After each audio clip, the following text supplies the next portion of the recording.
Somos UTN.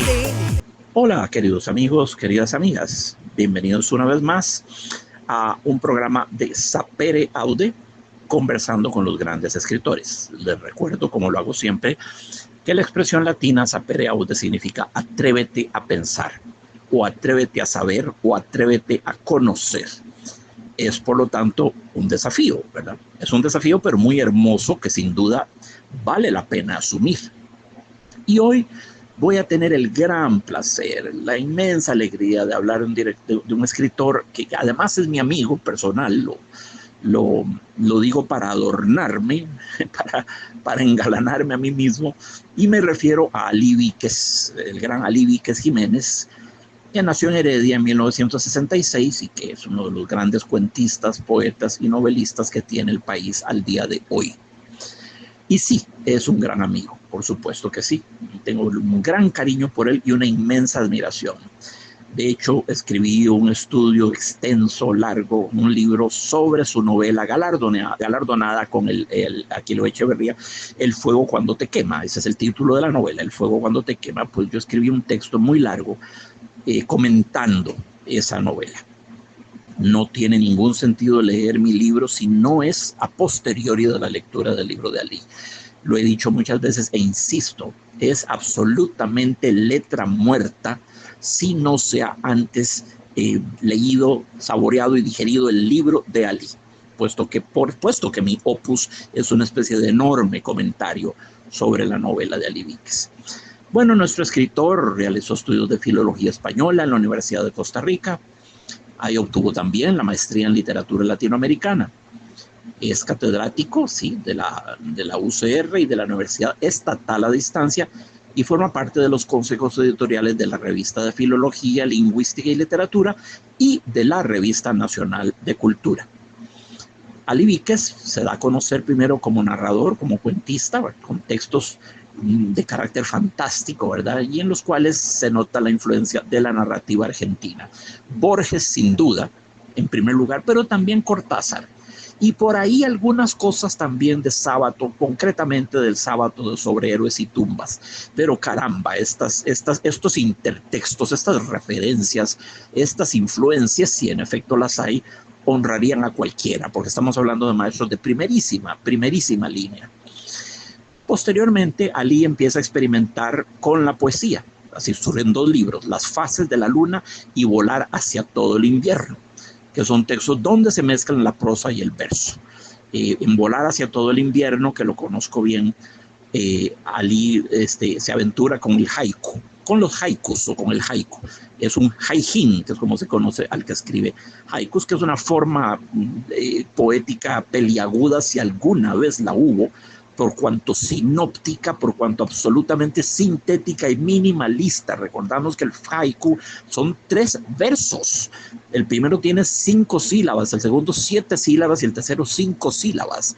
De modo que es un experimento formidable en compresión del significado, ¿verdad? En síntesis, de expresar lo máximo con un mínimo de palabras. Y claro, en Volar hacia todo el invierno nos propone haikus bellísimos. Y claro, la influencia de Jorge Luis Borges es una vez más muy palmaria. En el año 2009, Alí Víquez estuvo entre los 10 finalistas del premio Semifusa 2009, sí, mismo año, de literatura. Entre sus reconocimientos está la mención honorífica en el 12º certamen Una palabra en la rama de cuento, esto en 1990. También fue ganador del certamen Joven Creación de la Editorial Costa Rica en 1990 por su libro A medida que nos vamos conociendo. Ahora bien, de este libro se extrae el relato del mismo nombre, que forma parte del programa de estudios del Ministerio de Educación Pública de Costa Rica, lo cual es un inmenso honor. Su literatura forma parte de los programas de educación pública en nuestro país. Fue, como ya lo mencioné, ganador del premio Aquileo Echeverría en la categoría de novela por el libro El fuego cuando te quema, que si me preguntan, El fuego cuando te quema es una de las grandes novelas que ha producido en nuestro país. Lo pongo a la altura de cualquiera. Y luego tiene varios volúmenes de cuentos, ¿verdad? A lápiz, de 1993. a medida que nos vamos conociendo, que ya mencioné, de 1994, Biografía de hombres ilustres del 2002, Lo que el cuento se llevó del 2023, que parafrasea hermosamente la película famosa Gone with the Wind, de Lo que el viento se llevó. En el área de la novela tiene Conspiración para producir el insomnio. Cuán llamativo título, eso es del 2001. El ya mencionado Fuego cuando te quema, del 2015, y El viaje del Beagle, del 2020. El viaje del Beagle es una especie de continuación del Fuego cuando te quema. Hasta ahí es una especie de dístico, ¿verdad? Que pide a gritos una tercera novela, para que sea un trípode, ¿verdad? Para que sea tripartita esta obra, un tríptico. Y creo que va a venir, creo que se va a producir. Si me permiten jugar aquí de adivino, ver en la bola de cristal, creo que esa tercera novela va a aparecer.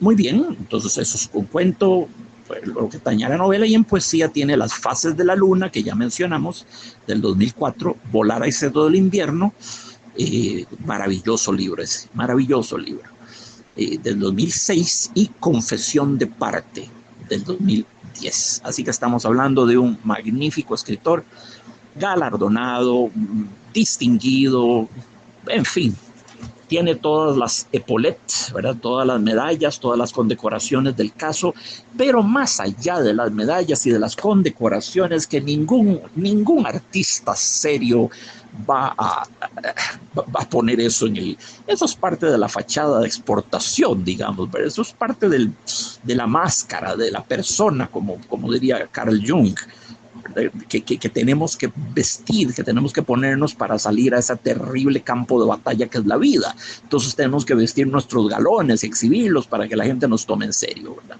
Pero ese es el único verdadero mérito o virtud de todas estas ¿verdad? Premios consagratorios. Ali está muy por encima de los premios, cielo santo, ya atravesó esa etapa, ya trascendió esa etapa. Es un autor que ya al día de hoy los premios se prestigian siéndole otorgados a él, y no al revés. Él no se prestigia ya con los premios, no tiene nada que probar a nadie ni a él mismo, ya todo lo ha probado.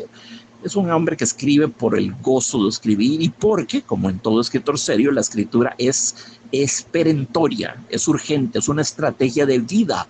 Como diría Antonio Machado, es una de las cosas que adoptamos mientras esperamos a aquella que no ha de faltar a la cita. Pero bueno, Ali no va a llegar a esa cita durante muchísimos años, toneladas de años más lo vamos a tener con nosotros. Así que bueno, ese es en síntesis el palmarés de nuestro querido escritor. Y yo lo que voy a comentar, a leer en primer lugar, es un cuento maravilloso que se llama Ropa de muerto. Impresionante, contusivo título, ¿verdad? Ropa de muerto. Forma parte del volumen La desaparición del alma, que fue publicado en 1924 por la editorial Universidad Estatal a Distancia, por la UNED, 1224, o sea, fue escrito ayer, es el más reciente opus de nuestro escritor. Entonces yo voy a leer así de simple, después lo comentamos, el cuento Ropa de muerto, que dice así: cuando manllezque a tu lado se prueban la ropa que vas a dejar, te acordarás de este otario que un día, cansado, se puso a ladrar. El tango del que forma parte esta cita lo escribió Enrique Santos Discépolo y lo cantaba Carlos Gardel allá por 1930. Personalmente, si cabe la impertinencia, siempre me gustó más la versión posterior de Alberto Gómez, un intérprete sobrio que se exhibía menos a sí mismo y dejaba que las letras brillaran en un primer plano. Los salpicones del lunfardo no son obstáculo para su comprensión. El título de la pieza, sin embargo, no es tan claro como los versos transcritos. Se llama Gira, gira. Requiere alguna investigación el enterarse de que girar significa deambular, andar por ahí sin rumbo fijo. También se han referido a las prostitutas como giras porque caminan en las calles a la deriva, pero esta no parece acá la acepción adecuada.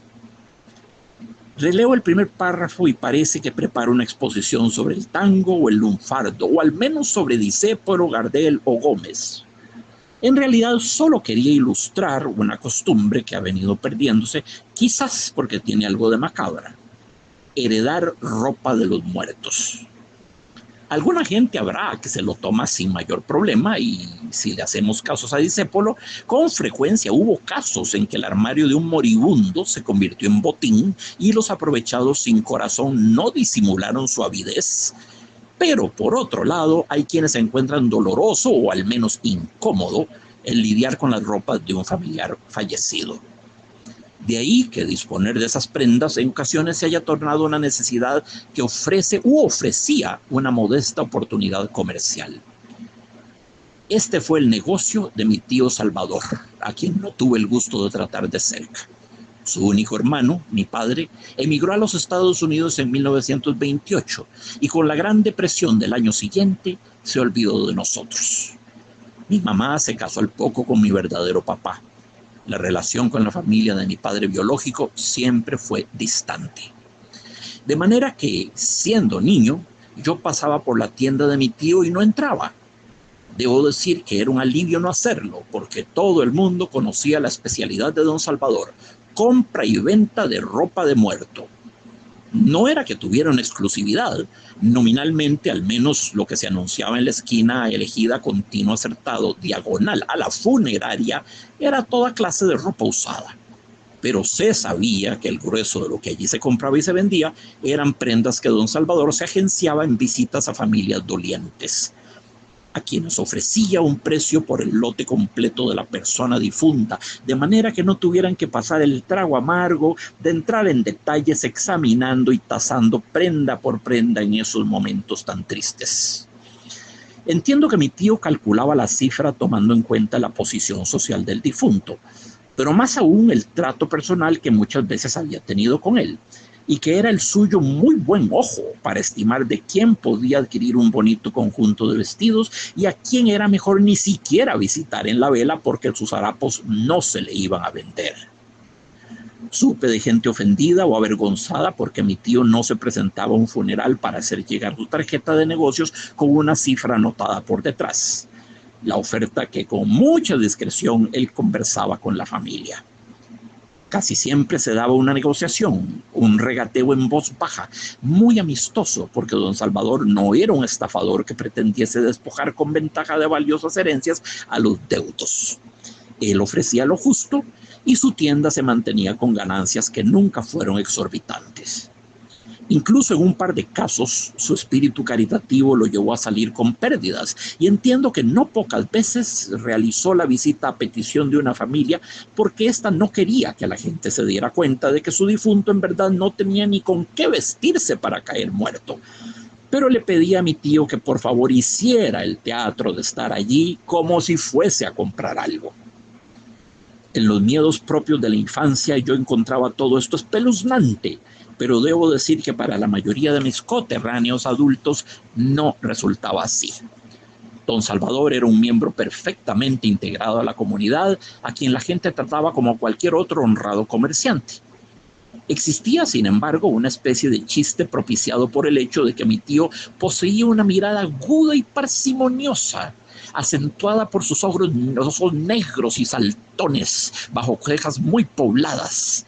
Las personas bromeaban diciéndose unas a otras que don Salvador las estaba viendo mucho, como que te revisa la ropa, te hace números y ya le gustaron tus pantalones. Entre broma y broma, la verdad se asoma. Dejo que ustedes saquen sus propias conclusiones. Un par de particularidades son todavía dignas de mención. Una de ellas, el hecho de que mi tío llevaba un archivo con la procedencia de cada una de las prendas negociadas.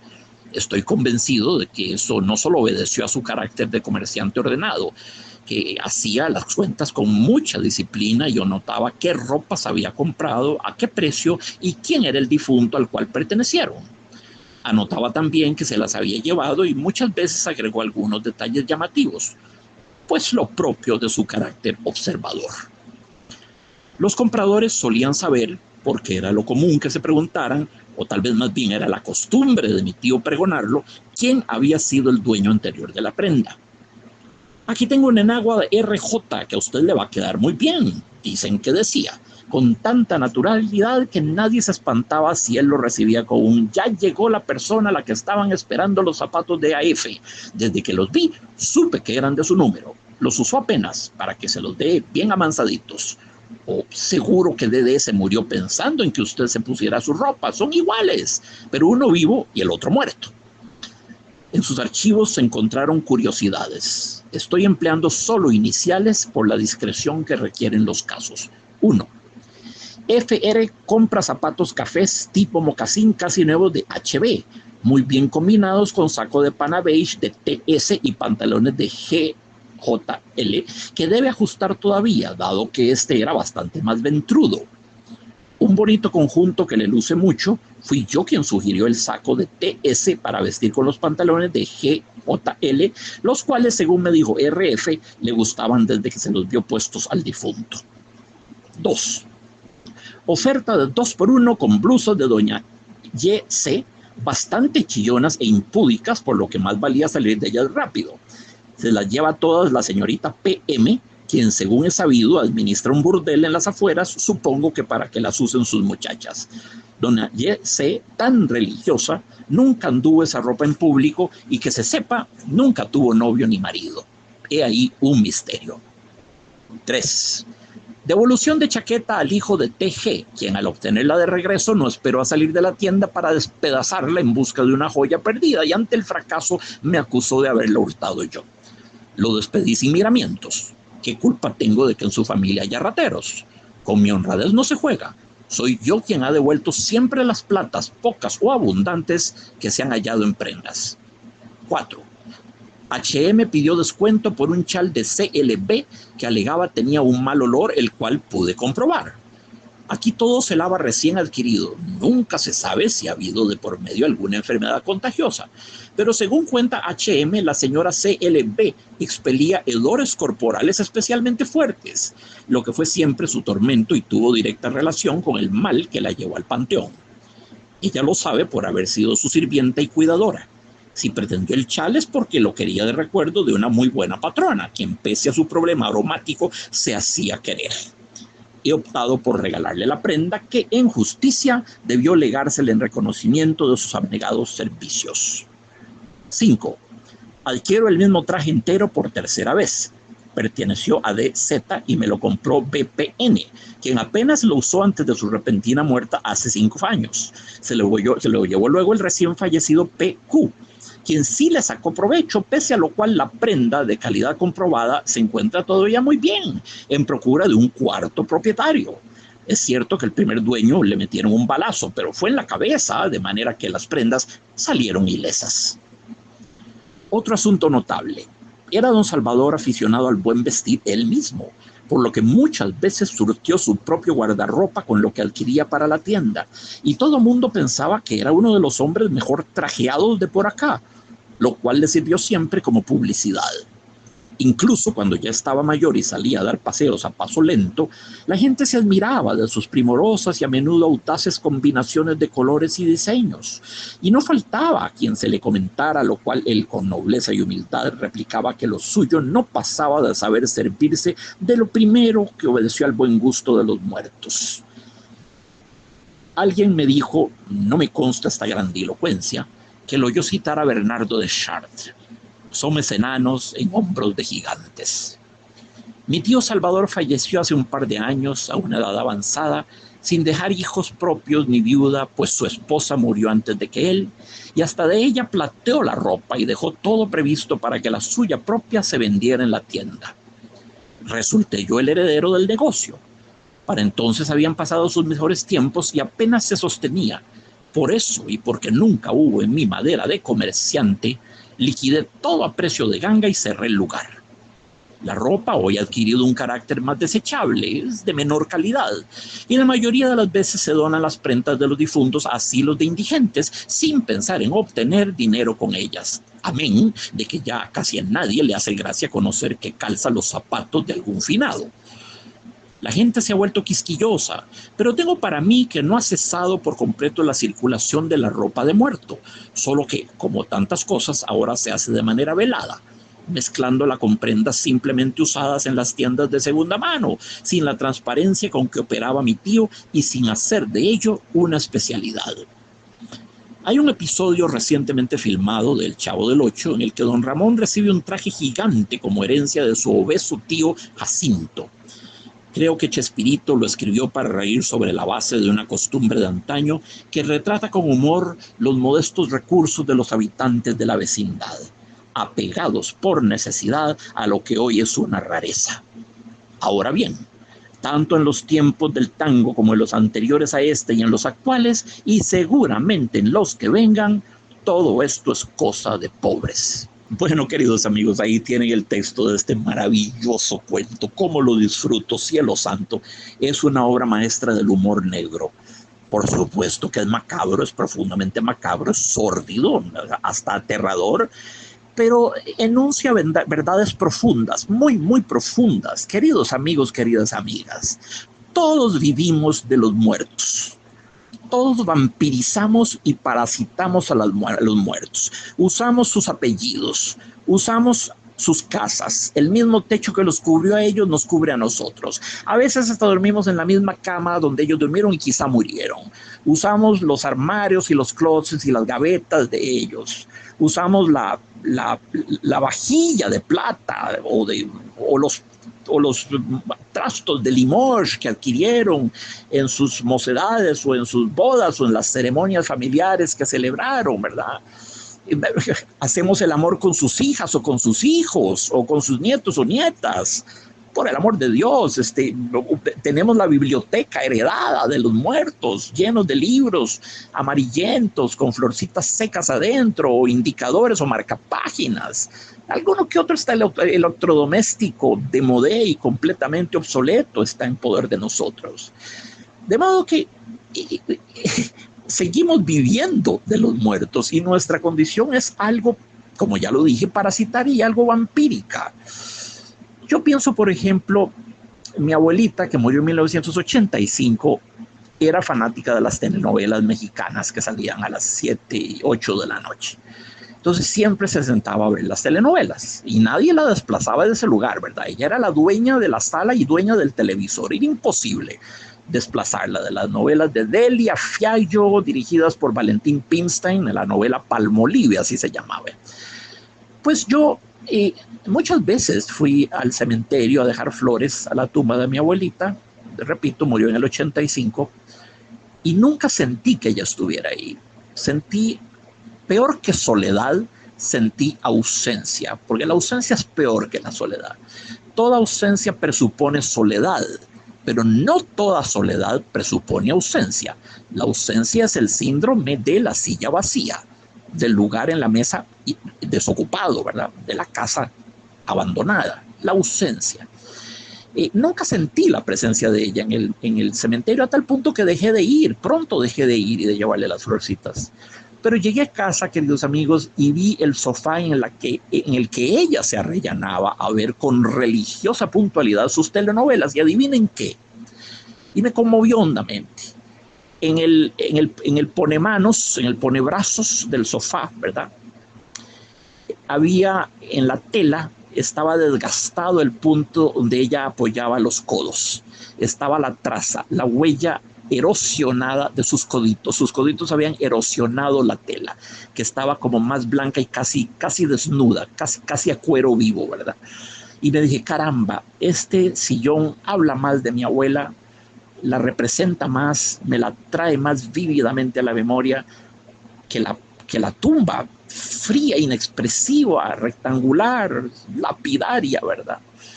Y en este sofá encuentro yo la huella de su ser, de su cuerpo, de la atención inmensa que le prestaba absorta a las fementidas novelas mexicanas.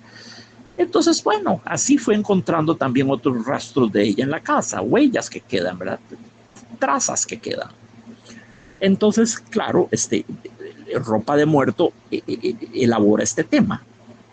a qué punto, sin saberlo, sin ser siquiera conscientes, seguimos viviendo de los muertos. Tenemos los long plays o los discos de 45, los discos de acetato, tenemos el viejo radio alemán, ¿verdad?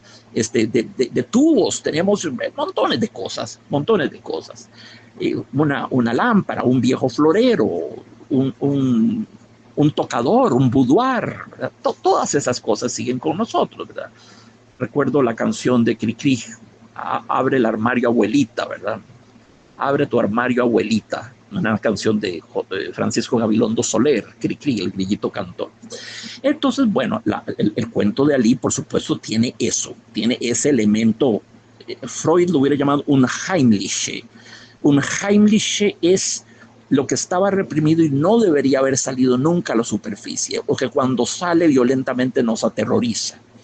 Un Heimliche es lo uncanny, lo llaman los angloparlantes, lo extraño familiar. Eso que es familiar por cuentos es muy entrañable, es parte nuestra, está allá adentro. En esa medida es familiar, pero es extraño porque cuando sale a veces no lo reconocemos y es parte misma de nuestro ser. Un Heimliche vendría siendo más o menos unholy, lo no sacro, ¿verdad? Lo no sacro. Que aterroriza. Lo unheimliche es, por definición, siniestro y aterrorizante, ¿verdad? Entonces, en este cuento tenemos esta noción del unheimliche freudiano en ese objeto tan grávido de significado que es la ropa de muerto. Amigos, la ropa es prácticamente una segunda piel para todos nosotros, desde Tarzán. Bueno, Tarzán usaba un taparrabo. Bueno, para todos nosotros, la ropa es una segunda piel, es un tejido que estuvo en contacto íntimo con nuestros humores corporales, nuestro sudor, quizá nuestra sangre, nuestra saliva, nuestras lágrimas. Sí, claro que son telas y se pueden lavar todo lo que ustedes quieran, pero fueron parte casi de la fisionomía, casi de la anatomía de las personas que ya están muertas, de modo que heredar esa ropa, cielo santo, es un concepto preñado de significados, ¿verdad? Entonces el cuento comienza con un tango de Enrique Santos Discépolo y que usa, como dice Ali, usa salpicones de lunfardo. Cuando manjes que a tu lado, manjes significa cuando observes que a tu lado se prueban la ropa que vas a dejar, te acordarás de este otario. Otario es un pobre vagabundo, un pobre infeliz, una persona sin mayor mérito. Te acordarás de este otario que un día cansado se puso a ladrar. Entonces, manjes es cuando observes que a tu lado se prueban la ropa que vas a dejar, te acordás de este otario, de este pobre diablo que un día cansado se puso a ladrar. En efecto, el tango de Enrique Santos Discépolo fue compuesto en 1929 y cantado por Gardel en 1930. Existe, lo pueden buscar, es bellísimo. A colores está el tango en Gira, Gira, se llama con Y, Gira, Gira. De nuevo, el lunfardo, porque gira significa deambular, en cierto modo, andar por ahí sin rumbo, ser un flaneur, como diría Baudelaire, un flaneur, un paseante, ¿verdad? Un poco nonchalant, alguien que anda girando por la ciudad. Gira, gira, se llama el tango. Lo pueden encontrar, está en Google, está en Internet y vale la pena verlo, está a colores y en efecto lo cantó Gardel acompañándose de él mismo de la guitarra y con otros dos guitarristas en el segundo plano. Bellísimo tango, bellísimo. De manera muy astuta, Ali, para no sonar excesivamente, pedagogista o erudito, nos dice Enrique Santos Discépolo, y lo cantaba Gardel allá por 1930. No es allá por 1930, es muy focal y puntualmente en 1930. Pero Ali astutamente, de nuevo, sagazmente, quiere evitar un tono de erudición o de conferencia. Entonces, ¿verdad? Hace un poquito de sfumato, ¿verdad? Diluye los contornos de las cosas. Nos dice, lo cantaba Gardel allá por 1930. Muy inteligente, muy hermoso, muy hermoso. Entonces, el cuento, curiosamente, comienza con un tango, pero claro, es un tango que nos habla de la ropa de los muertos, la ropa que vas a dejar, ¿verdad? Y cuando la avistamos, nos acordaremos de este otario, de este pobre loco que un día cansado se puso a ladrar. Por cierto, el tango es tristísimo. Los tangos suelen serlo, ¿verdad? Los tangos suelen serlo. ¿Por qué? Por muchas razones. El tango fue, en cierto modo, creado por inmigrantes italianos, alemanes, franceses, escandinavos que llegaron a Buenos Aires allá a fines del siglo XIX. Es un género que se desarrolló en ambientes prostibulares, en arrabales, ¿verdad? Es de cuna muy proletaria, no es de noble cuna. Entonces, claro, esos inmigrantes arrastraban el mal del país, le mal du pays, el mal de patria, y cantaban desde la melancolía, desde la nostalgia de sus abandonados terruños allá, 11.000 kilómetros al otro lado del océano, ¿verdad? Entonces, claro, no 11.000, no 14.000, para estar en Buenos Aires, por lo menos 14.000 kilómetros de distancia, si vamos a Madrid, 13.000, digamos, Madrid, Francia, Alemania, Italia, ¿verdad? Entonces, claro, ya es una música que viene impregnada de la nostalgia del terruño, ¿verdad? Es música de exiliados, que es escrita desde la distancia física, desde la distancia español de sus respectivas patrias y con un sentimiento de melancolía, de añoranza, ¿verdad? De cabanga. Es una palabra muy linda que tenemos nosotros, cabanga. Qué linda palabra. Saudades, digamos así, para usar el portugués. Saudades. Muy bien, entonces el tango lo pueden encontrar, búsquenlo, es bellísimo. Lo que es más, lo que van a descubrir es que ya lo han oído anteriormente, porque es una melodía muy universal. Y sí, claro, es de Enrique Santos Discépolo y lo canta Carlos Gardel, con dos acompañantes a la guitarra, él mismo a la guitarra, y es muy hermoso y está a colores. Y sí, lo grabó un año después de su composición, en 1930. Les insisto, es un tango particularmente desesperanzador, lleno de tristeza, lleno de decepción por la naturaleza humana, exuda soledad, amargura, miseria, en fin, esas cosas que se encuentran en los tangos, pero siendo terribles se ven sublimadas por la belleza de la música. Entonces, claro, después de esta introducción, con el tango de Enrique Santos Discépolo, con salpicones de lunfardo. El lunfardo, acuérdense que es un dialecto, ¿verdad? Bonaerense, de nuevo, arrabalero, en que se mezclan varios idiomas, de hecho, ¿verdad? Se mezclan varios idiomas. Es un idioma muy bello por lo demás, muy bello. Y entonces Ali nos dice, releo el primer párrafo y parece que prepara una exposición sobre el tango o el lunfardo, o al menos sobre Discépolo, Gardel o Gómez. En realidad solo quería ilustrar una costumbre que ha venido perdiéndose, quizás porque tiene algo de macabra, heredar ropa de los muertos. Bueno, Ali, que en efecto comienza de manera expositiva, de manera un tanto literaria, un tanto especulativa, un tanto ensayística, se apresura él mismo a señalar ese hecho. Releo el primer párrafo y parece que prepara una exposición, ¿verdad? Parece que, con eso mismo nos quiere decir, no, esto no es un ensayo en torno al tango, es otra cosa, simplemente el intertexto del tango, el intertexto literario y musical del tango, esa referencia al tango es importante y es muy pertinente para el cuento. Eso es lo que nos quiere decir, ¿verdad? Entonces, luego nos dice, con frecuencia hubo casos en que el armario de un moribundo se convirtió en botín y los aprovechados sin corazón no disimularon su avidez, pero por otro lado hay quienes encuentran doloroso o al menos incómodo el lidiar con las ropas de un familiar fallecido. Bueno, por supuesto, amigos, por supuesto, yo en mi vida he usado muchas veces ropa usada en tiendas que venden ropa de segunda mano, lo hice en Estados Unidos a menudo. No lo hago ya, pero lo hice muchas veces. Pero nunca se me ocurrió pensar que esa ropa quizás venía de un cadáver, quizás venía de un muerto. No sé, no lo pregunté, no sé cómo funciona eso en Estados Unidos, si es legal o está contra la ley, no tengo la menor idea. Pero sí sé que en mi vida he usado ropa usada. Nunca se me ocurrió pensar que el antiguo propietario estuviese ya 5 pies bajo tierra, con tremenda lápida y cruz encima. o en una cripta, o en una bóveda, o en fin, en un mausoleo, o en un columbario y hecho cenizas, lo que fuese. Nunca se me ocurrió pensarlo, ¿verdad? Y entonces aquí con esto, ¿verdad?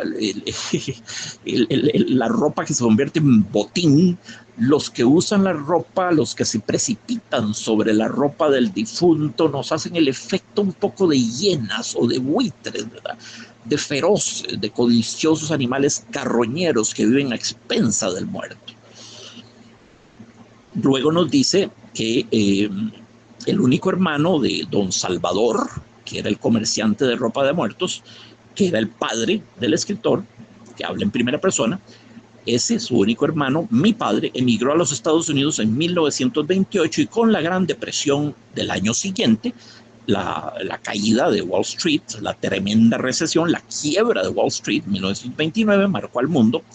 Bueno, el padre del escritor se olvidó de la familia, ¿verdad? Mi papá se casó al poco con mi verdadero papá y la relación con la familia de mi padre biológico siempre fue distante, de tal manera que el propio padre biológico a su manera es un muerto también.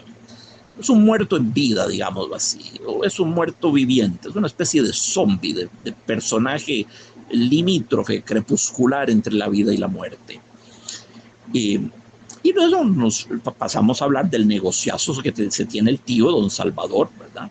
No era que tuviera una exclusividad, nominalmente al menos lo que se anunciaba en la esquina elegida continua, acertado diagonal a la funeraria, era toda clase de ropa usada, de manera que don Salvador, diagonal a la funeraria, así como lo oyen, puso su tienda, claro que con muy buen tino, por supuesto que con muy buen tino, ¿verdad?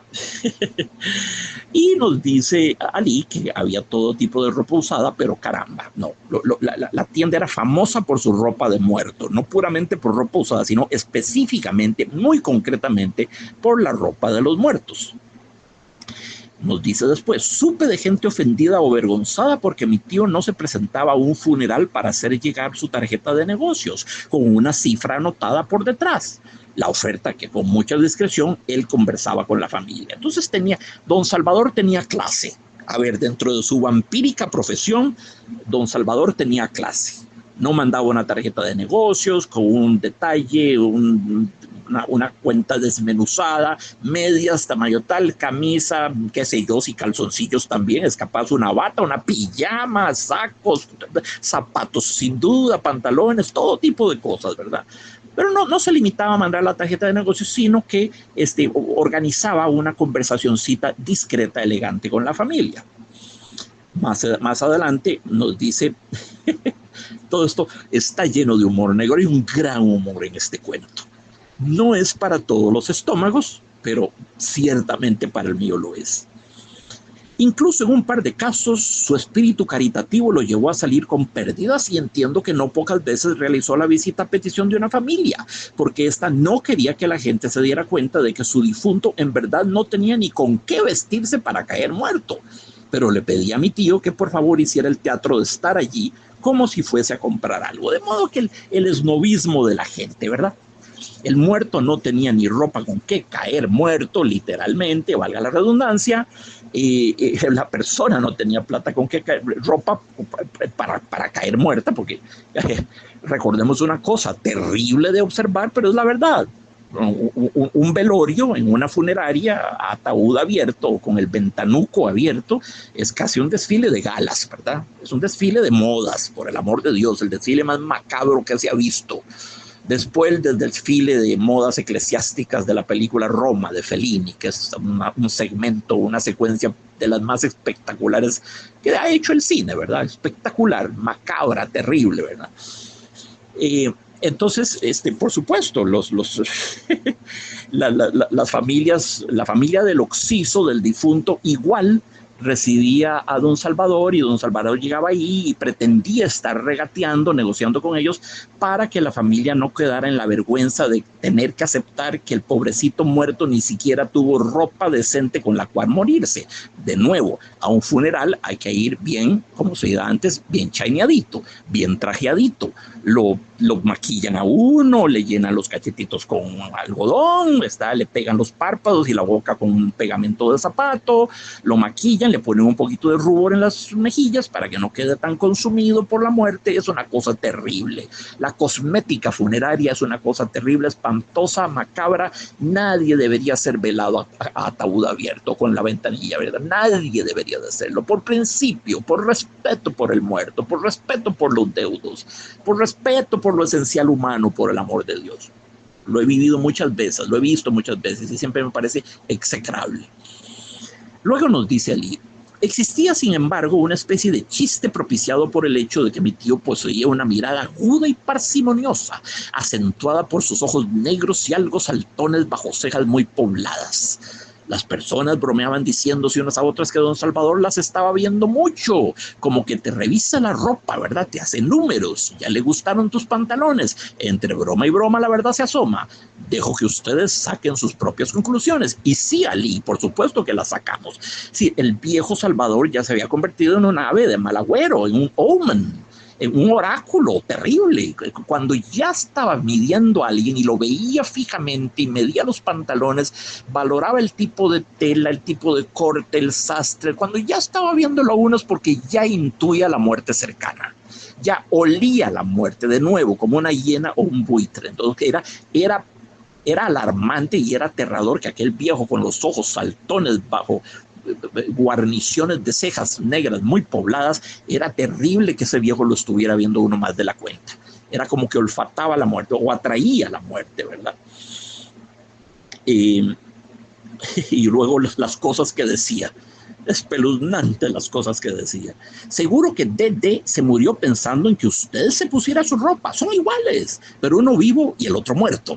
Es impresionante lo que esto conlleva de humor negro. Lo adoro, adoro esto. Es el mismo gancho de los vendedores de carros. Ah, señor, este carro lo ha estado usted esperando durante siglos. Este es su carro. Este carro fue hecho para usted. Este carro, mire el diseño, el color, la potencia del motor. Este carro refleja su personalidad. Solo hay una persona en el mundo a quien este carro está dirigido y es usted, quien lo fabricó de alguna manera casi paranormal. Estaba pensando en usted, el comprador de este carro. Usted y este carro se pertenecen desde siempre. Por favor, compro, le hago un descuento del 10%. Bueno, es la mentalidad del mercachifle y es el discurso típico del mercachifle. Solo que ahora no es un carro, es ropa de muertos. Seguro que Dede se murió pensando en que usted se pusiera su ropa. Son iguales, pero uno vivo y el otro muerto. Vaya afirmación. Una verdad de perogrullo, ¿verdad? Y luego viene este atroz, espeluznante catálogo, esta casuística que levanta, este archivo, este registro que levanta don Salvador. 1. FR compra zapatos cafés tipo mocasín casi nuevos de HB, muy bien combinados con saco de pana beige de TS y pantalones de GJL, que debe ajustar todavía dado que este era bastante más ventrudo, es decir, más panzón. Un bonito conjunto que le luce mucho. Fui yo quien sugirió el saco de TS para vestir con los pantalones de GJL, los cuales, según me dijo FR, le gustaban desde que se los dio puestos al difunto. Vean la cantidad de gente que hay aquí, es una muchedumbre. FR, HB, TS, GJL. Cielos santos, son 4 personas involucradas en ropa de muertos. El número 2. Oferta de 2x1 con blusas de doña Y.C. bastante chillonas e impúdicas, por lo que más valía salir de ellas rápido. Se las llevó toda la señorita PM, quien según es sabido administra un burdel en las afueras. PM, una proxeneta, no viene a ser un burdel. PM, esa P debe estar ahí por puta. PM, puta madre. Eso es una palabrota, evidentemente, no es casual. Se la lleva toda la señorita PM, puta madre, quien según es sabido administra un burdel en las afueras, supongo que para que las usen sus muchachas. Doña Y.C. tan religiosa, imagínense ustedes esta implosión de la proxeneta y la religiosa, la mujer pía, ¿verdad? Santiguadora. Doña Y.C. tan religiosa nunca anduvo esa ropa en público y que se sepa nunca tuvo novio ni marido. He ahí un misterio. Cielo santo. O de ser que don Salvador tenía algo de goal, lo que en inglés se llama un goal. Un goal es una especie de excavador de tumbas, de saqueador de tumbas, un body snatcher. Gran película de 1944 en blanco y negro. Boris Karloff, Bela Lugosi, Henry Daniel, no se la pierdan. Body Snatcher, pero en singular, Body Snatcher, Boris Karloff, porque si no les van a salir un montón de películas malísimas de data reciente. No, el clásico, basado en la historia de Robert Louis Stevenson, el autor de La Isla del Tesoro y del Dr. Jekyll y Mr. Hyde. Gran película, de las grandes películas de terror que he visto, y de humor negro también. Sí, Don Salvador era un body snatcher en cierto modo, ¿verdad? Como Igor, el asistente del doctor Frankenstein, que iba a la tumba a sacar los retazos anatómicos humanos para que el profesor hiciera esa especie de surcido de miembros anatómicos que era el monstruo de Frankenstein, ¿verdad? It's Alive, en la gran película de James Whale de 1931. Sí, claro, entonces Don Salvador era una especie de Gold, de Body Snatcher, de Tomb Scavenger, de un saqueador de tumbas, ¿verdad?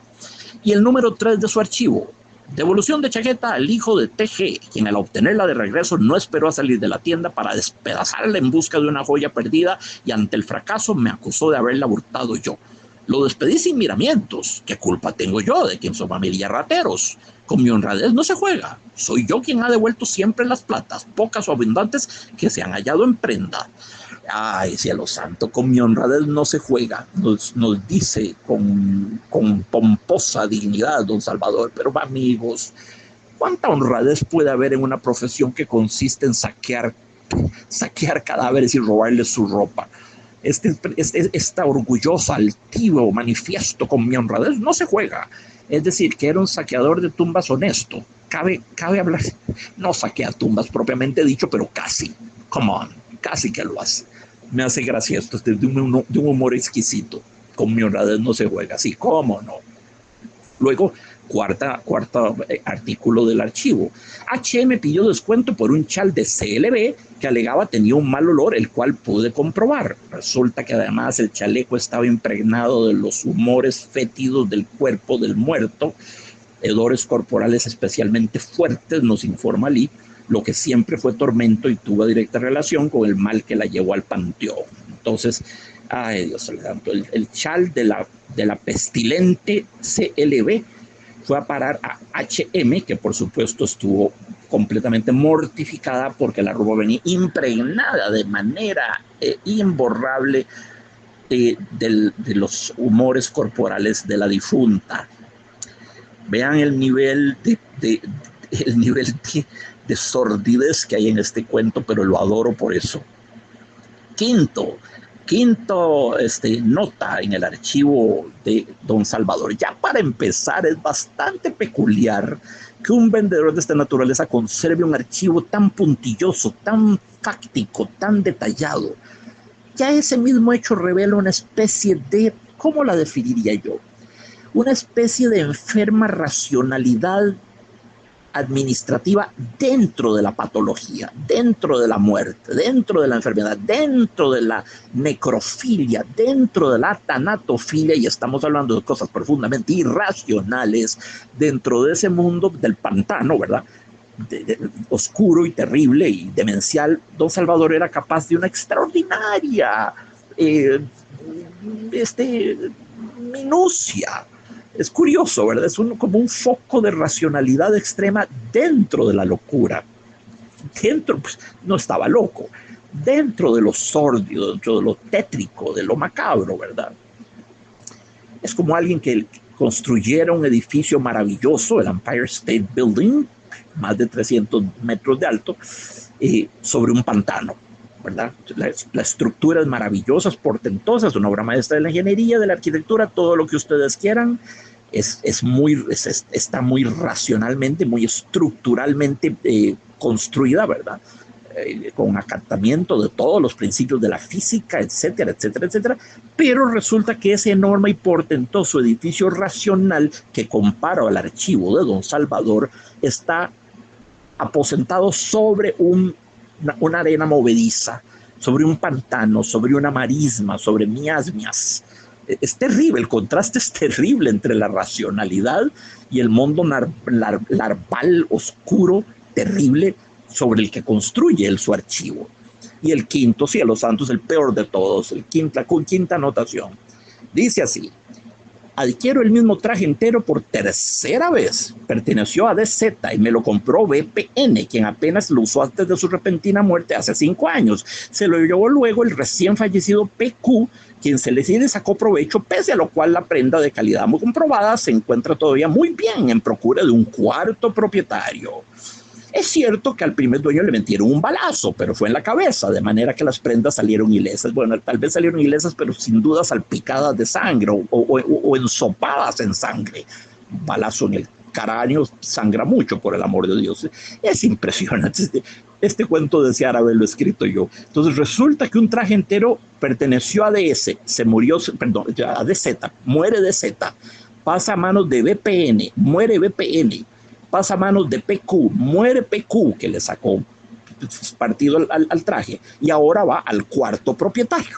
Va al cuarto propietario y sabiendo que el primero propietario, que fue DZ, se suicidó con un balazo en la cabeza. Cielo santo, qué cosa más espeluznante, pero qué delicioso sentido del humor. Más adelante nos dice Ali,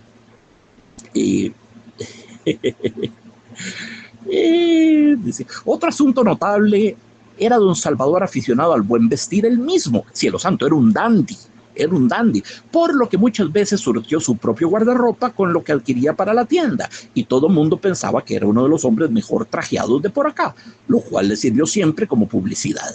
Incluso cuando ya estaba mayor y salía a dar paseos a paso lento, la gente se admiraba de sus primorosas y a menudo audaces combinaciones de colores y diseños, y no faltaba quien se lo comentara, a lo cual él, con nobleza y humildad, replicaba que lo suyo no pasaba de saber servirse de lo primero, de lo que primero obedeció al buen gusto de los muertitos, atención el uso del diminutivo, de los muertitos, de nuevo, es puro humor negro, ¿verdad? Los muertitos. Ay, cielo santo, así que don Salvador se fabricaba combinaciones cromáticas, textiles y diseños extraordinarios con los trajes de los muertos. Alguien me dijo, no me consta esta grandilocuencia, que lo oyó citar a Bernardo de Chartres, somos enanos en hombros de gigantes.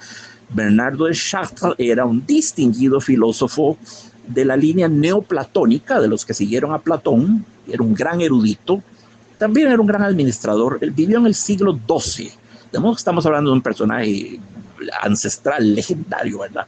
Bernardo de Chartres fue el que dijo, somos enanos en hombres de gigantes, y a fe mía que esa expresión se ha usado 1000 veces, ¿verdad? Yo toco una sonata de Beethoven y soy un pigmeo en hombres de un gigante que era Beethoven, ¿verdad? Y es muy, muy interesante la cita de Bernardo de Chartres.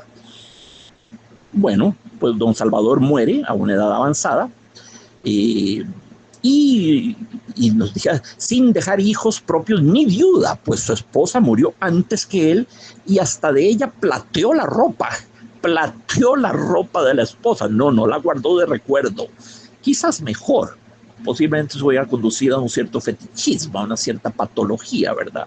Ese culto a la ropa o las pertenencias del muerto, por lo menos a pertenencias, de nuevo, tan entrañables como es la ropa, que de nuevo es una segunda piel. Fuera que se conservó la vieja máquina de escribir del muerto que la trajo Cristóbal Colón, pues uno dice, es un aparato, ¿verdad? Es un aparato, es un armatoste, pero la ropa, ¿verdad? Y la expresión que usa Ali, el verbo plateó, don Salvador no tardó en platear la ropa de su propia esposa, ¿verdad? Y previó que la suya se vendiera de la misma manera. Es terrible. Y resulté yo, nos dice Ali, el heredero del negocio. Luego nos dice el escritor, la ropa hoy ha adquirido un carácter más desechable, es de menor calidad y la mayoría de las veces se donan las prendas de los difuntos, así los de indigentes, sin pensar en obtener dinero con ellas, amén de que ya casi nadie le hace gracia conocer que calza los zapatos de algún finado. Bueno, eso es cierto. Y los zapatos, por el amor de Dios, algo tan íntimo. Dos cosas hay profundamente íntimas en esta vida, los zapatos y la cama. Cuando no estamos en una, estamos en los otros. Cuando no estamos en los otros, estamos en la una. O estamos en la cama descalzos o estamos en los zapatos. Son nuestras dos residencias, no hay otra, ¿verdad? Y los zapatos, una cosa tan íntima, que tiende a tal punto a impregnarse del olor corporal del propietario de los zapatos, ¿verdad? Cielo santo. Luego nos dice que sí, que se sigue todavía vendiendo ropa de muerto, pero sin la transparencia con que operaba mi tío y sin hacer de ello una especialidad. Es que estamos hablando de un especialista, de un conocedor, de un sommelier de ropa de muertos. Don Salvador era eso. Y no deja de tener su ironía que se llamara Don Salvador, cuando no era un salvador, era todo lo contrario, era un hombre que le quitaba al muerto, que ya no tenía nada, el muerto por principio no tiene nada, pero le robaba siquiera esas reliquias, llamemos así, que tienen algún valor casi museográfico, diré yo, que son la ropa, ¿verdad? No era un salvador, don Salvador lo que venía era a hundir más en la noche del olvido al muerto, puesto que plateaba y dispersaba su ropa por toda la comunidad. Es terrible, es terrible. En la última frase, Ali, porque tenía que hacerlo, abrió con un tango. Entonces, para mantener una estructura redonda, para redondear el texto, tenía que volver al tango. Entonces, ahora bien, tanto en los tiempos del tango como en los anteriores de este y en los actuales y seguramente en los que vengan, todo esto es cosa de pobres. Bueno, sí, claro que hoy la gente viste ropa de marca. No, yo no conozco un solo lugar en Costa Rica al día de hoy donde vendan ropa de muertos, ni siquiera ropa usada, que de nuevo es una práctica a la que he acudido en Estados Unidos usen ropa de usada. Espero que no de muertos, pero supongo que nunca lo sabré, ¿verdad? Nadie me dijo que fuera ropa de muertos porque no lo hubiera comprado, pero bueno, era ropa usada en todo caso. Y estoy viendo hasta la tiendita donde solía comprarla en Phoenix, Arizona. De esto hace 1000 años. Entonces, claro, Ali vuelve al tango, porque para que la estructura del cuento sea ABA, una estructura tripartita, abre con el tango, luego viene la historia de Don Salvador y cierra con el tango. Ahora bien, tanto en los tiempos del tango como en los anteriores a este y en los actuales y seguramente en los que vengan, todo esto es cosa de pobres. Y así termina este cuento magistral. Bueno, queridos lectores y lectoras, hemos hablado mucho hoy sobre el humor negro. Bueno, este es un concepto complejo e interesante que conviene explorar.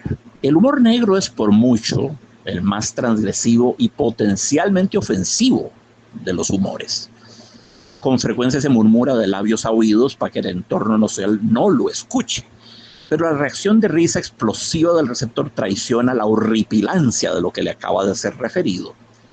Si el humor es transgresivo por naturaleza, todo el humor, aún el que se pretende blanco, el humor negro ríe justamente de aquello de lo que no se debe reír, aquello que torna inconcebible cualquier reacción que no sea la del dolor profundo. Es perverso el humor negro, pero necesario, y ello por la misma razón que justifica todo el humor del mundo, porque puede crear una saludable distancia entre la tragedia que lo sustenta y el chascarrillo que inspiró en alguna mente retorcida, pero benéfica para la salud psíquica de la sociedad. Tal es su paradoja esencial. En mi sentir, el humor negro es, pese a su mala reputación, una de las estrategias lingüísticas más salutíferas que se le han ocurrido a la criatura humana. Sí, transgresivo y profundamente irreverente es el humor negro, por supuesto. Es la irreverencia misma. Aún más, la irreverencia es su sustancia, su principio operativo. No hay humor negro sin irreverencia. Representa el distanciamiento, la disociación, la desidentificación máxima que un ser humano puede establecer con respecto al dolor de su prójimo. ¿Despreciable? Pues sí, pero el mundo ha menester de él. Tiene un efecto analgésico y liberador el humor negro. No podríamos vivir sin él. Es un mal necesario. A necessary evil, dirían los angloparlantes. Y a fe mía que puede ser divertidísimo. Y el humor negro, amigos, es el dragón de Komodo en el zoológico de la risa. Bello en medio de su monstruoso esplendor. Bello de manera perversa y fascinante. Bello y emanando esa, entre comillas, luz negra que Víctor Hugo dijo haber visto, fueron sus últimas palabras, cuando ya la muerte se cernía sobre él. El humor negro es también conocido en los países angloparlantes como black comedy black humor, dark comedy, morbid humor o gallows humor. Gallows humor significa humor de los patíbulos, de las horcas. Y en efecto, la morbosidad es uno de sus elementos constitutivos. Tiene ese punto en común con la literatura de terror, el humor negro. El humor negro está cebado en todo lo que consideramos tabú. Eso es lo que lo come y constituye su dieta básica. Cuanto más terribles y dolientes sean los temas que corrompe, mayor es su impacto. Los escritores y comediantes echan mano de él para abordar tópicos obscenos y provocar en el lector o oyente una reacción de incomodidad, serias consideraciones éticas y en última instancia risa y diversión. Los temas más socorridos por el humor negro son, pues, por supuesto, la muerte, la violencia, la discriminación, la enfermedad, las discapacidades, las mutilaciones y la sexualidad humana. El humor negro difiere del humor azul. Alguna vez hablaremos sobre el color de los humores, en que no aborda tanto los crudos temas de la desnudez, los fluidos corporales y la obscenidad monda y lironda. Un ejemplo clásico de humor negro nos lo propone Laurence Sterne en su novela Tristram Shandy de 1759. Tristram, que en ese entonces tenía 5 años de edad, comienza a orinar desde una ventana porque carecía de vacinica. Pero su hermana Susana deja caer desde lo alto el cierre del batiente y lo circuncida accidentalmente. Ante esta horripilante mutilación, su familia reacciona con histeria primero y luego con filosófica resignación. Si el término humor negro es relativamente amplio y temáticamente inclusivo, la expresión inglesa gallows humor se focaliza en la muerte o en situaciones que la simulan. El humor negro coincide a menudo con el humor grotesco, del cual también hablaremos en su momento. En la práctica del humor negro se remonta a las comedias de Aristófanes, escritas durante el siglo IV a.C., de modo que es un tipo de comicidad de larga data, de viejo cuyo. André Breton, como lo llamaban el papa del surrealismo, André Breton creó el término humor negro, es creación de él, en su antología del humor negro, primera edición 1940, 45 autores antologados, ¿verdad? Y la segunda edición de 1966, sustancialmente ampliada. La primera edición fue prohibida por el régimen de Vichy, por la Francia nazi. Breton elabora un profuso prólogo en el que se remonta a Rimbaud y su último poema Le Rêve, de la serie La Chambre de Nuit, y luego acredita a Jonathan Swift como el creador oficial del humor negro y del gallows humor, particularmente en sus piezas Directions to Servants, A Modest Proposal y Meditation upon a Broomstick, todos ellos de la primera mitad del siglo XVIII. De nuevo, me resulta imposible refrendar la etiología que Breton propone del humor negro, porque todo Rabelais, y ahí estamos hablando del siglo XVI, está lleno de humor negro, aunque sus escritos predomina el humor escatológico, el humor obsceno, ¿verdad? Y la celebérrima balada de Pendu, la balada de los colgados de Villon, y aquí estamos en el siglo XV, resume un humor negro trágico y profundamente estremecedor. La novela picaresca española y aún las canciones de gesta, sí, canción de Rolando, cantar de Mío Cid, proponen también ejemplos de humor negro. En medio del patos épico que las caracteriza, hay floraciones de humor negro. En su antología, Breton incluye textos en los que típicamente el lector se identifica con la víctima, pero no puede evitar reír ante su trágica situación, lo cual es más propio del gallows humor, pero eso no importa, toda vez que yo considero a este como un subtipo del humor negro. El procedimiento de los autores antologados consiste en trivializar el sufrimiento de la víctima, lo cual nos lleva a darle nuestra adhesión al agresor. Es un procedimiento que el Marqués de Sade, entre otros, utilizaba para el comentario y la crítica social, porque es importante saber que el humor negro, como todo humor, es una maravillosa herramienta sociocrítica. El humor negro, amigos, amigas, es una de las más fascinantes paradojas que el ser humano ha creado. Es una manera de sacarle la lengua al diablo y reír a carcajadas en su propia cara. Es jugar con fuego, es profanar lo sacro. Bueno, pero ¿cómo habríamos de profanar algo que no fuese sacro?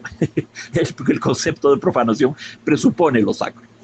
El humor negro es sacarle la lengua a Dios. Tiene una dimensión blasfematoria cuando se aplica al mundo eclesiástico, a la fe y a las religiones.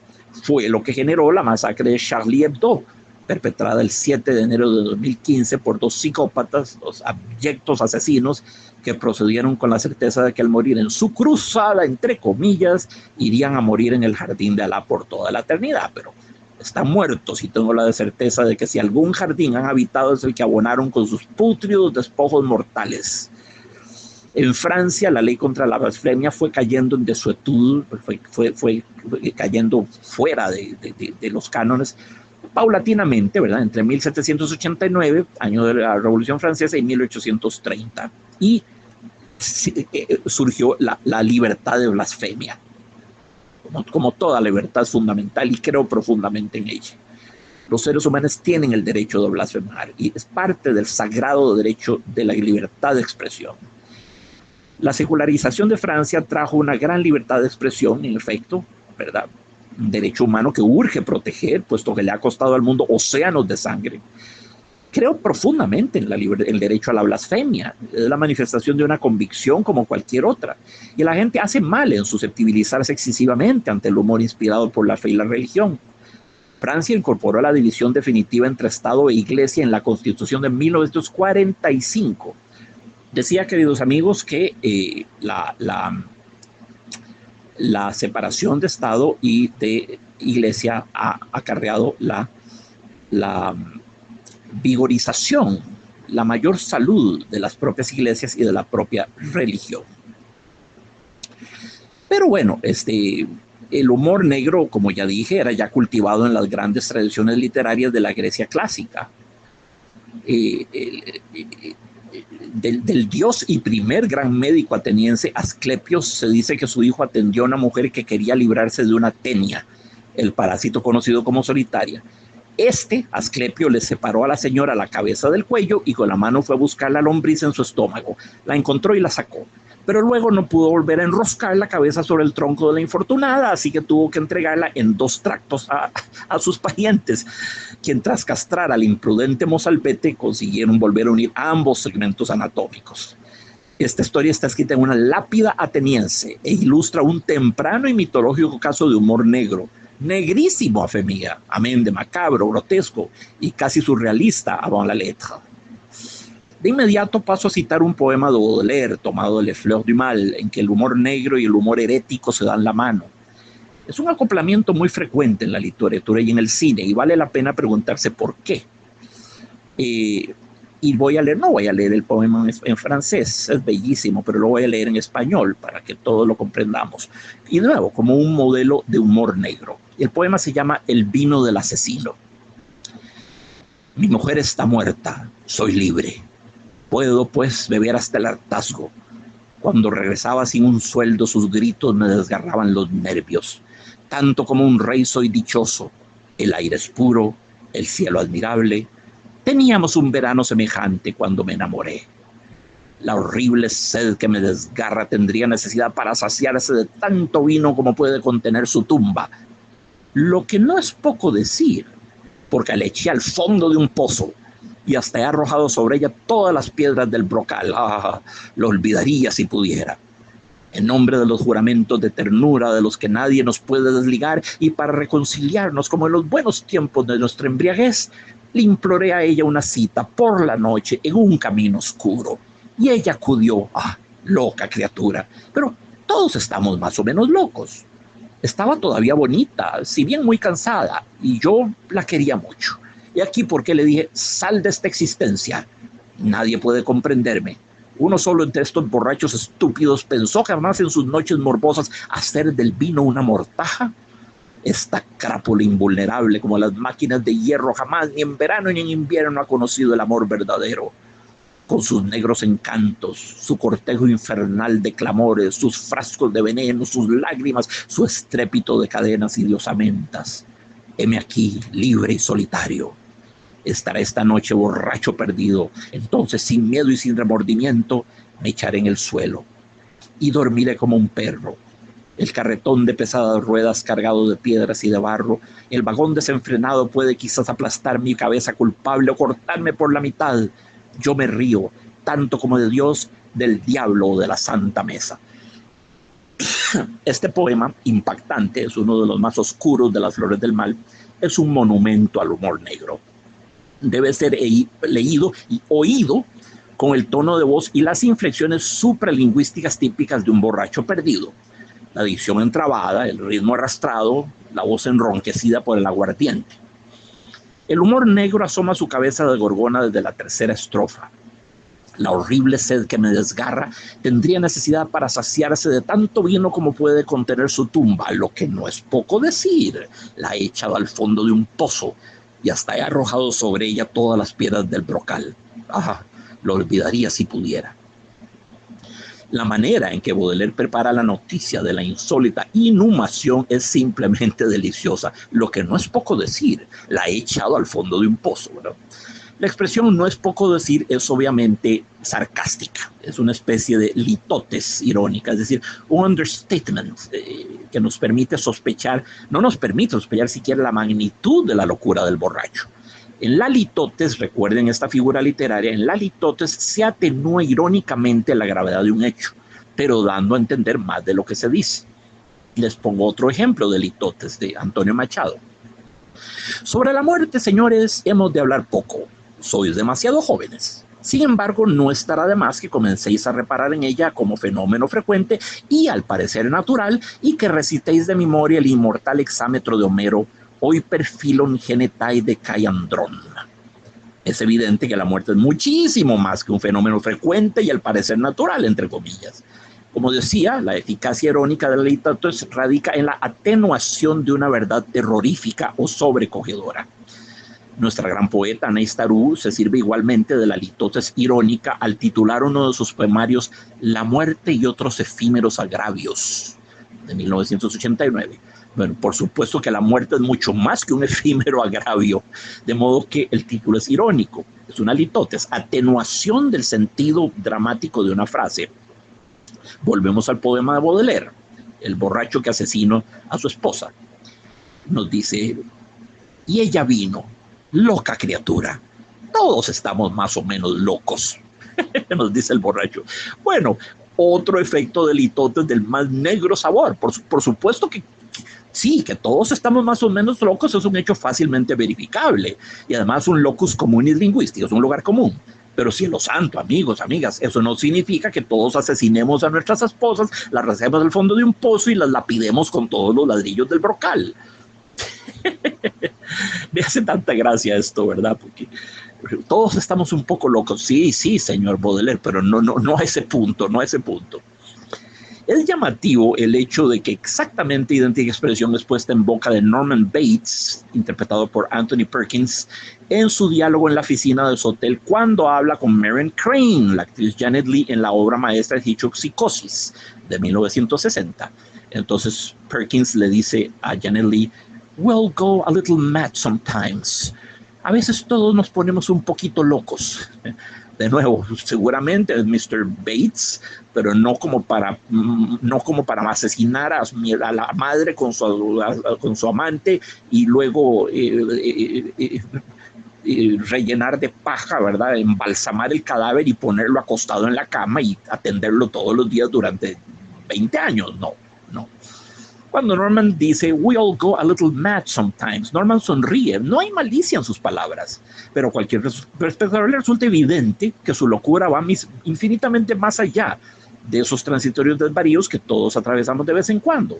Esta línea, "We all go a little mad sometimes", amén de aterrorizante por cuanto prefigura lo que va a suceder, es deliciosamente irónica e invariablemente río al escucharla. Es humor negro at its best. Sí, todos tenemos un mayor o menor coeficiente de locura, pero ello no significa que asesinemos y desequemos a nuestras madres por un acceso de edípica rabia. Y luego, para volver al poema de Baudelaire, El vino del asesino, esta extravagante ironía, ese juego de opuestos en que Baudelaire, excepto la expresión hablante lírico, no, es Charles Baudelaire, el poeta, bueno, en que Baudelaire enuncia la condena de la víctima. Estaba todavía bonita mi esposa, si bien muy cansada, y yo la quería mucho. Y aquí por qué le dije, sal de esta existencia. De modo que justamente por cuanto la quería mucho, resulta que decide empujarla al fondo del pozo. ¿Quién puede comprender cosas semejantes? No hay nada que comprender, es la línea de razonamiento, entre comillas, de un borracho irredento, más aún de un loco. Y por supuesto luego vienen las blasfemias. Y dormiré como un perro, el carretón de pesadas ruedas cargado de piedras y de barro, el vagón desenfrenado puede quizá aplastar mi cabeza culpable o cortarme por la mitad. Yo me río tanto de Dios, del diablo, de la Santa Mesa. Bueno, como suele suceder en el mundo de Baudelaire, la blasfemia viene acompañada de una violenta pulsión autodestructiva. El poeta se ve a sí mismo cortado a la mitad o con la cabeza aplastada por un carretón que no solo tiene pesadas ruedas, sino que además va cargado de piedras y de barro. Y para terminar, pasa sobre su cuerpo a velocidad desenfrenada. Baudelaire envilece su propia muerte tanto como puede ser imaginable. Su cuerpo será eviscerado por más innoble de los vehículos, revesante del más innoble de los materiales, fango. Y en una autoindulgente explosión de ira extrapola su rabia a Dios, al diablo y a la Santa Mesa. Ya reír a la cara del diablo no es cosa que un buen cristiano haría, pero si además ríe de Dios, la risa de la provocación, de la insolencia, del temper tantrum, de la ira, de la mofa, y se ríe además de la Santa Mesa, que por paranoia evoca la Santa Misa, Santa Mesa, Santa Misa. Si hace eso es porque estamos hablando de un hombre irredimiblemente enfermo y trastornado más allá de toda esperanza. La Santa Mesa tiene un hondísimo simbolismo en la fe cristiana. Sabemos verbigracia que la mesa en cuestión fue hecha de madera de acacia. Nos lo dice el Éxodo 37:10. Por cierto que el altar para quemar el incienso en Éxodo 31 y el holocausto, Éxodo 38:1, también fueron hechos de acacia. ¿Por qué la acacia? Porque en hebreo la acacia es llamada shittim y es un acrónimo de 4 palabras: Shalom, paz; Yeshua, la salvación; Tova, bondad; y Meshila, perdón. En la mesa del tabernáculo fue quemado el incienso a manera de los sacrificios con que los cristianos compraban, entre comillas, el perdón de Dios. Como sabemos, Jesús congregó a sus discípulos alrededor de una mesa la noche antes de su muerte. Usó la mesa para explicarles lo que estaba por suceder. El rey David ya había sacralizado la mesa cuando escribió en Salmos 23:5: tú preparas mesa delante de mí en presencia de mis enemigos. La mesa de la Santa Cena debe supuestamente recordarnos que Jesucristo es el pan de vida, como dice en Juan 6:35.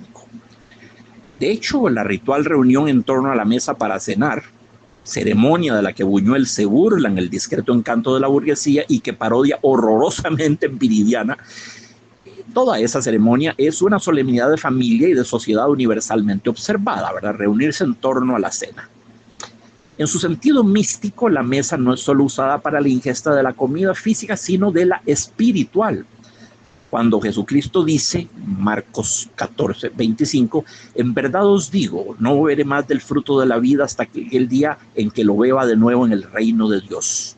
Cuando Jesucristo dice eso, nos sugiere que en los cielos habrá una mesa, o quizás una infinitud de ellas, no lo sé. Fuere como fuere, el simbolismo de la mesa es sumamente grávido de significación. Representa la muerte de Jesús en el madero. Así las cosas, Baudelaire jamás podría haber encontrado un elemento de la parrafernalia mística más sagrado para carcajearse ante él. Por eso se lo reserva como última palabra de su mesa, de su poema. De nuevo, es el humor negro que rima muy bien con la blasfemia, y podría sostenerse la hipótesis de que la blasfemia es un subtipo del humor negro. Y pienso que así es. Este festival de blasfemias me hace pensar una vez más en Antonio Machado, a quien cedo la palabra. La blasfemia forma parte de la religión popular. Desconfiad de un pueblo donde no se blasfema. Lo popular allí es el ateísmo. Prohibir la blasfemia con leyes punitivas más o menos severas es envenenar el corazón del pueblo, obligándole a ser insincero en su diálogo con la divinidad. Dios, que lee en los corazones, ¿se dejará acaso engañar? Antes perdona a él, no lo dudéis, la blasfemia proferida que aquella otra hipócritamente guardada en el fondo del alma, o más hipócritamente todavía, trocada en el corazón. Un postrer detalle en lo que concierne al poema de Baudelaire. Observemos que en la expresión del asesino, sal de esta existencia, la traducción española juega con la polisemia de la palabra sal. No solo es una conjugación, una exhortación del verbo salir, sal de acá, ¿verdad?, sino también una alusión a la esposa como la sal de la existencia, es decir, todo cuanto en ella hay de infortunado y de fatídico. La sal es un símbolo inmemorial de la mala suerte y de la infecundidad. Entonces, el humor negro es una cosa fundamental, fundamental. Cielos santos, ¿no? ¿Qué haríamos sin él, verdad? ¿Qué haríamos sin él? Es una cosa fundamental. En su canónico ensayo de 1927 titulado Der Humor, Sigmund Freud propone una teoría del humor negro. Nos dice: el ego rehúsa ser afligido por las provocaciones de la realidad, dejar que la realidad le haga sufrir. Insiste en que no puede ser afectado por los traumas del mundo exterior. Demuestra entonces que esos traumas no son sino ocasiones para obtener más placer. Bueno, eso dice Freud. Así las cosas, el humor negro sería una estrategia para el ego que pone en práctica para derivar placer aún de los peores traumas. Paul Lewis añade que este analgésico, entre comillas, el analgésico efecto del humor negro depende del contexto de la broma. ¿Es esta contada por la persona amenazada por el dolor o por alguien más? ¿Verdad? El humor negro es también susceptible de una lectura política. Su comicidad tiene el efecto de fortalecer a los oprimidos y de minar la moral de los opresores. Willy Cypher sostiene que ser capaz de reír del mal y del error significa que ya lo hemos superado. Bueno, en el terreno puramente psicológico quizás, no en el factual, como es obvio. Por supuesto que el humor, los tipos de humor, tiene por finalidad común la sobrevivencia en medio del dolor. Es cosa que he establecido muchas veces. Es como el enfermo que no conoce el nombre de la misteriosa enfermedad que lo mina desde hace meses. Cuando los exámenes revelan que se trata de cáncer, el impacto emocional es, a no dudarlo, abrumador. Pero ya el mero hecho de nombrar al enemigo, tan simple como le expongo, ponerle un nombre, es una manera de contenerlo intelectualmente. Lo que mata al enfermo carente de diagnóstico es la incertidumbre generadora de una ansiedad mortal, ¿verdad? Ya cuando podemos nombrar al rival, nos hemos apuntado a una victoria parcial sobre él. El ser humano está hecho de palabras, por el amor de Dios. Es una criatura esencialmente langagière, de lenguaje. Desde el momento en que puede encapsular en palabras la realidad, entra en su zona de invulnerabilidad psíquica. Lo más terrible de la angst, de la angustia, es que carece de objeto referencial. No podemos determinar ni nombrar aquello que nos genera la angustia. El miedo, por el contrario, siempre tiene un referente muy concreto, una araña, un fantasma, un monstruo, un dragón de Komodo. Y eso lo hace mucho más llevadero. El miedo es más llevadero que la angst. El humor negro es universal, queridos amigos, y nace con la criatura humana, o por lo menos con la adquisición de ese fuego, rueda y palanca. No es un describimiento o un invento menos trascendental, que es el humor. El humor es tan importante como el fuego, la rueda, la palanca o la imprenta, para mí, en mi sentir. Y bueno, debemos de dar gracias a Dios de que exista el humor negro, ¿verdad? Es algo que nos... Es algo que nos aleja del dolor, establece una distancia saludable entre el dolor y nosotros. Al poder reír de nosotros o poder reír de las cosas atroces que les acontecen a los demás, tomamos una distancia de esa emoción terriblemente dolorosa. Ya podemos decir, yo sufro con estas emociones, pero ya no soy estas emociones, me desidentifico de la emoción, me disocio, me alejo de la emoción. Sería terrible que me identificara con ella, sería terrible que yo dijese, yo soy mi dolor, porque eso me deja sin armas para luchar contra él. No, el dolor tiene que estar fuera de mí, verlo como algo que está fuera, tomar distancia saludable de él, y ese es el milagro que nos permite el humor, y en particular el humor negro. Un estudio publicado en 2017 en la revista Cognitive Processing concluye que las personas que saben apreciar el humor negro suelen tener un IQ más alto, bajos niveles de agresividad y mejor resistencia ante los sentimientos negativos de quienes los desdeñan. El humor negro es la flor de los pantanos, amigos. Es el lirio y el nenúfar de blancura inmaculada que asciende vertical hacia la luz, engendrado por la putrescencia que miríadas de bacterias operan sobre la marisma.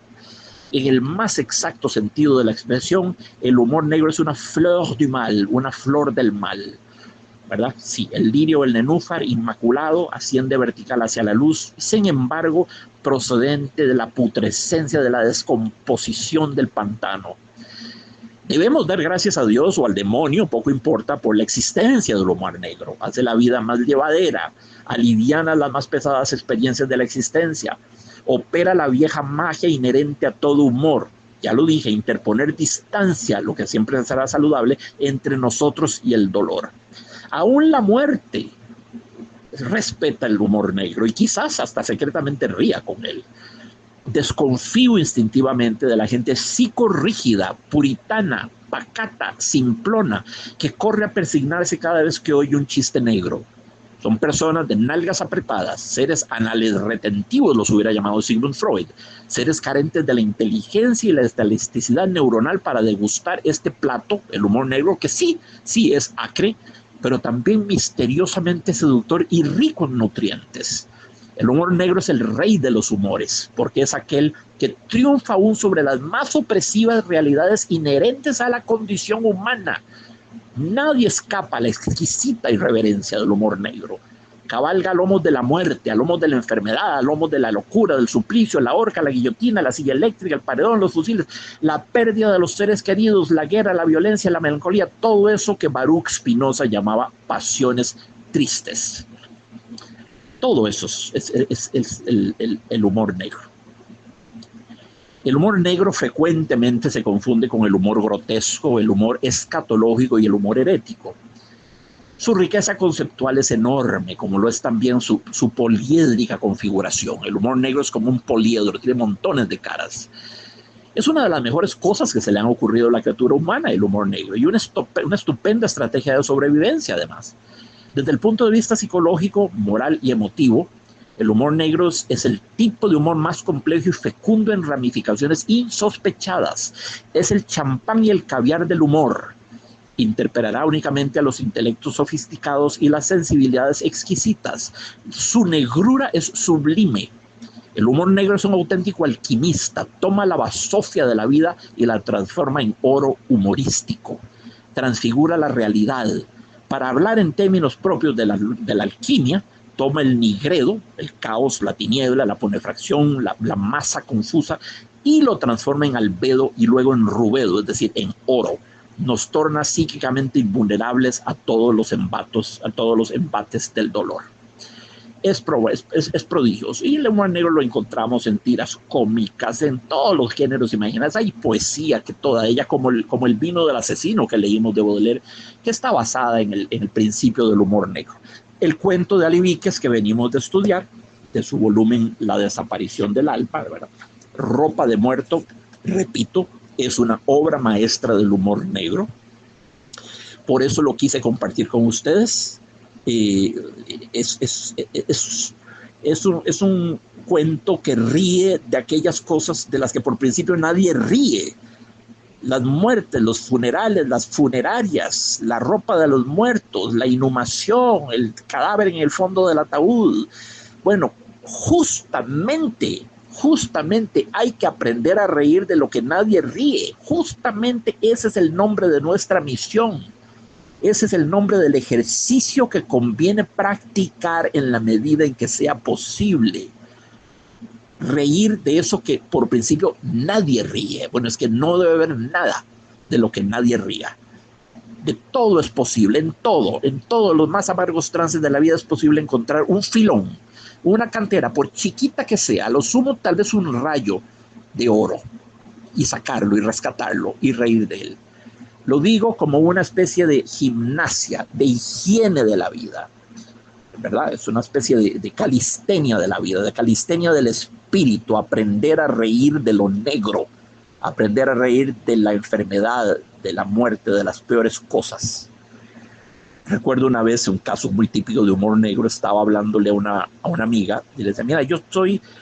esta enfermedad tengo en el tipo A y el tipo B, esta otra tengo VIH positivo, esta otra tengo B, C y D más, la otra tengo D y F.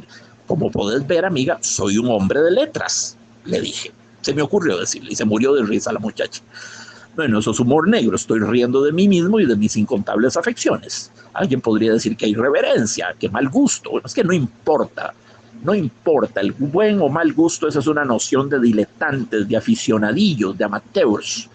Ni las cataratas del Niágara tienen humor negro, ni el Everest tiene humor negro, ni una avalancha en el Annapurna tienen buen gusto.